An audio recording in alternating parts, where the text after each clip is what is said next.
Good morning, good afternoon, good evening, wherever you are. Thank you for stopping by again.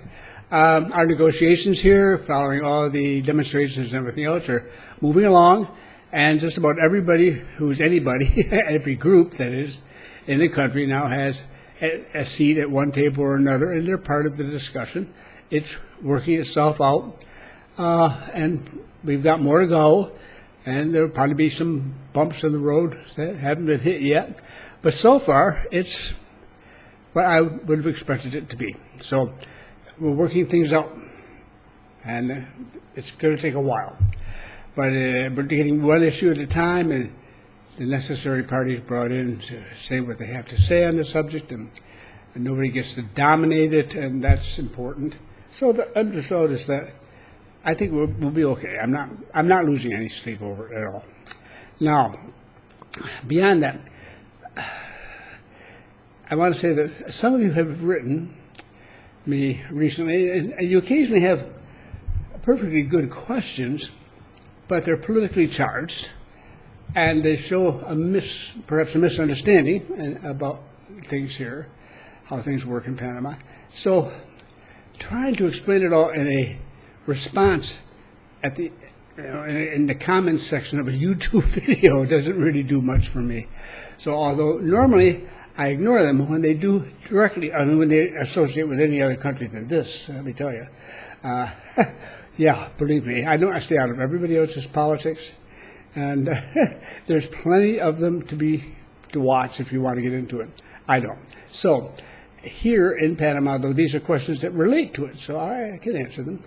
Now, one of those is the effect of whether or not we're concerned about becoming too dependent on the International Monetary Fund and losing our independence and so on.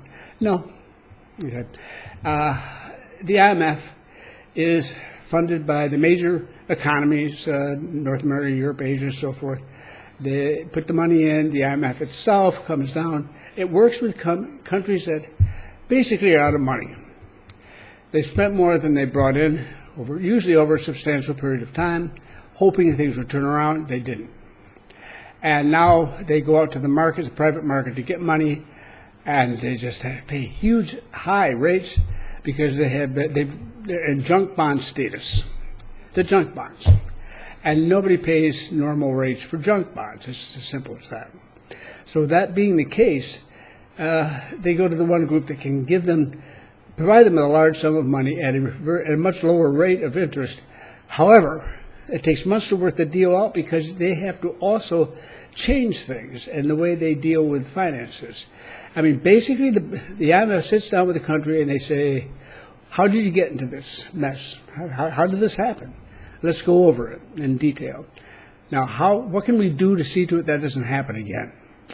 And the country's got to agree to go along with they have to come up with a solution that satisfies the IMF, who in turn has to talk to the donor nations and say, yeah, we're extending money to this particular country and so forth, and these are the reasons why, and this is what they've agreed to do, and so on and on and on. Now, it's painful. They hate it, absolutely hate it, because they're being told what to do and how much they can do here and how much they can charge there and how much they've got to do more over there. And they just despise it. I don't blame them because they feel like they've lost their sovereignty, but it is not a question of sovereignty. Really, it's a question of money and somebody else's money being brought in to carry the day. And we genuinely don't want to see these countries going through this again and again and again. Argentina is famous for this. Who wants to be Argentina? I mean, it's just pretty bad.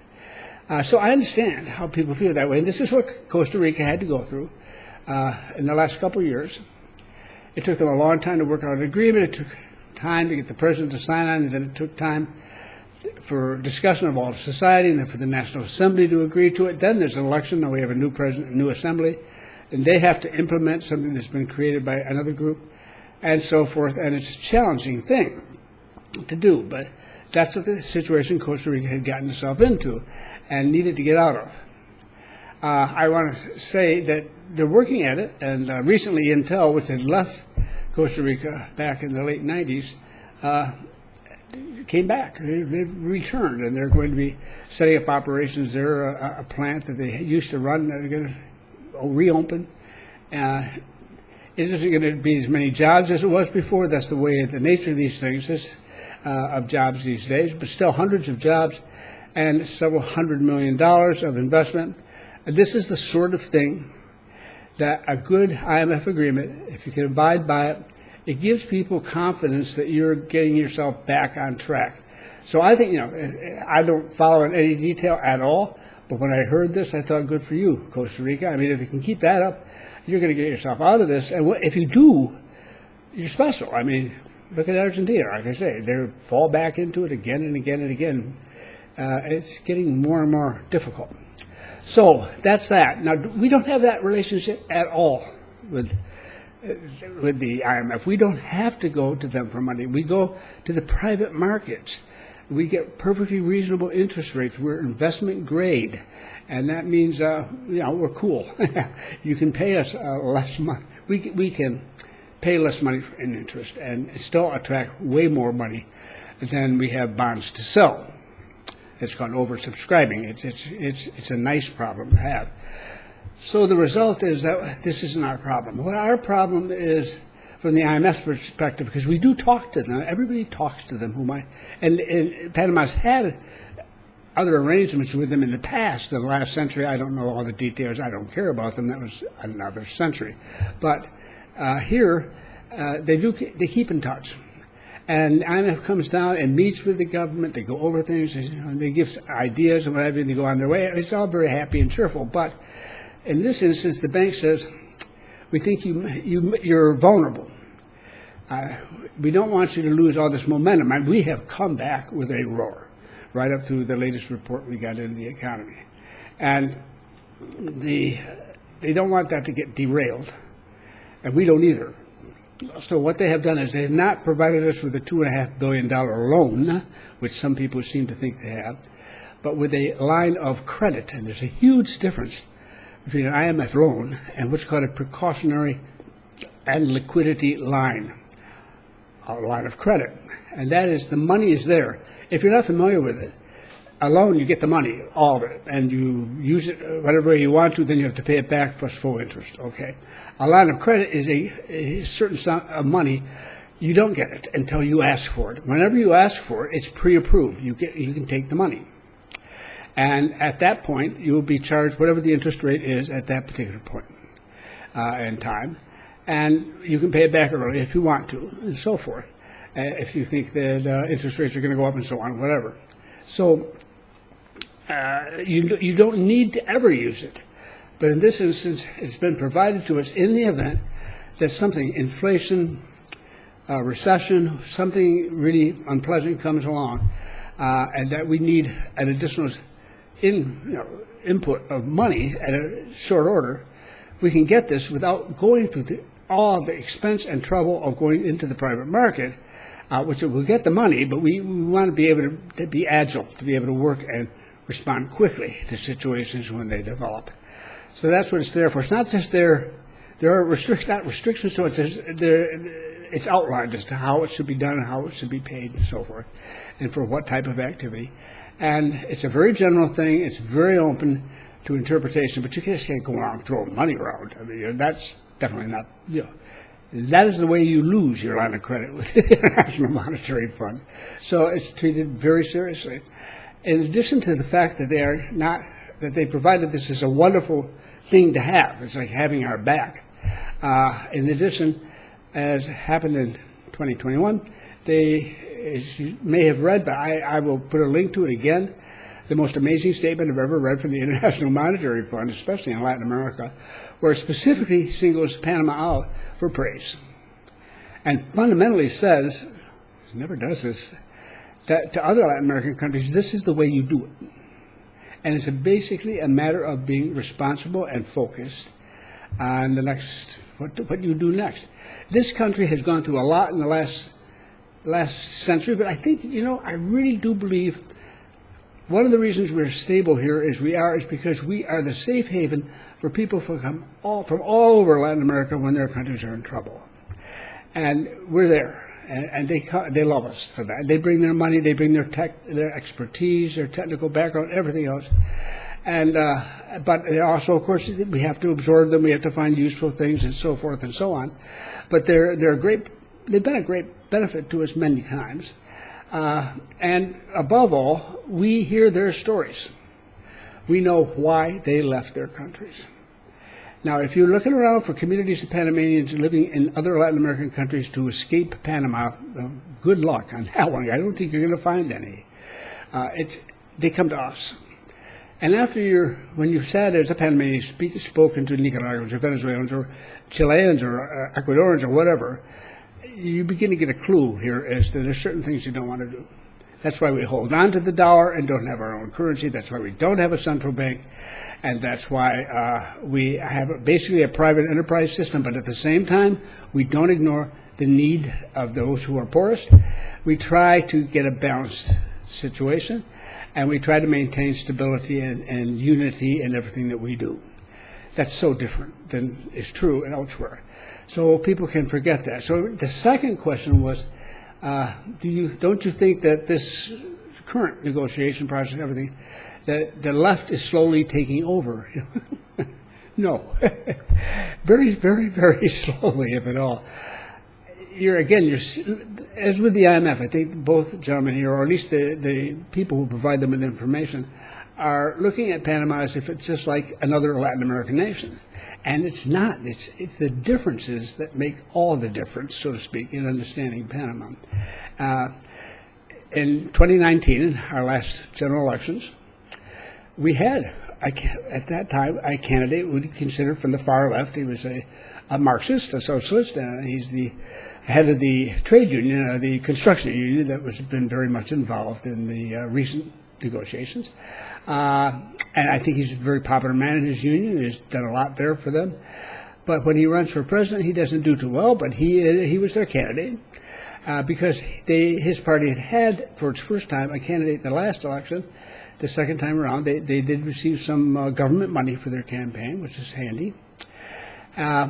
He did take part in the national debates and so on. But the whole point of the fact is that despite what may happen in a union situation, he doesn't even get anywhere near, I even say, a quarter of the membership of his union voting for him in elections. He's very popular there, but he's not popular as a candidate for president. He fell just short of 0.7% of the vote. That's our left wing. Now, we had a right wing candidate. Now, he's anti-gay marriage, he's anti-abortion, he's anti-LGBT in general, he's got marijuana, things of this sort. He's a very, very conservative man in that regard, and he was the one like him, like that in the election race. He got 0.6% of the vote, a little less. The two of them combined barely got over 1% of the vote.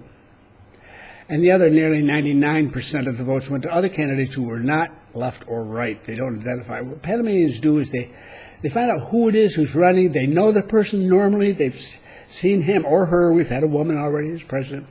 They listen to what they have to say. They think of them in terms of what they've known from them in the past. It's a small country, large family. I mean, we've seen these people come up through the ranks as a rule. People have formed opinions about them and so on. They're very hard-fought elections, no question about it.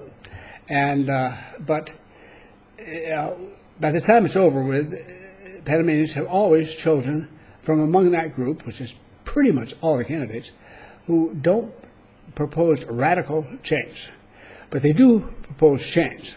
We're looking for the one that will really take corruption and down, so to speak. And that's the toughest one to deal with, because it can't just be one person. It's got to be a whole group of people. You have to have a lot of support in the National Assembly, for example, to get something done. The president is not a dictator or a king or something of that sort. So it's a challenging thing. That is what the country works on. But left and right, no. And as a result of that, we don't have what so many Latin American countries have, which is, it's Tuesday, it must be a left-wing government. It's Thursday, it must be a right-wing government. And be back and forth, back and forth, back and forth, and accomplishing nothing and getting nowhere. This is very much a country focused on its future, determined to have one, not happy with what things are now and wanting to change it, and are busy doing that.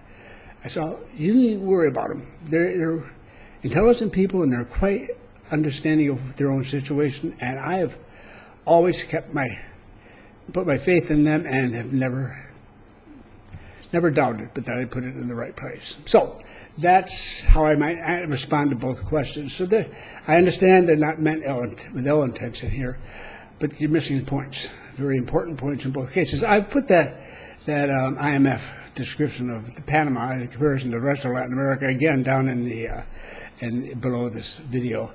If anyone who hasn't read it wants to take a look at it, and you can see for yourself. Anyhow, so be it. Today's been a beautiful day. We have a little rain, but not a lot, at least not right here. And we're having a good time. The world moves on. Nothing is perfect. Everything's imperfect. You know what I'm talking about, because I suspect the same is your place too, and everywhere around us. But we have each other. It's one family, and that's the important thing. So thank you so much for stopping by, and I'll look forward to seeing you the next time around.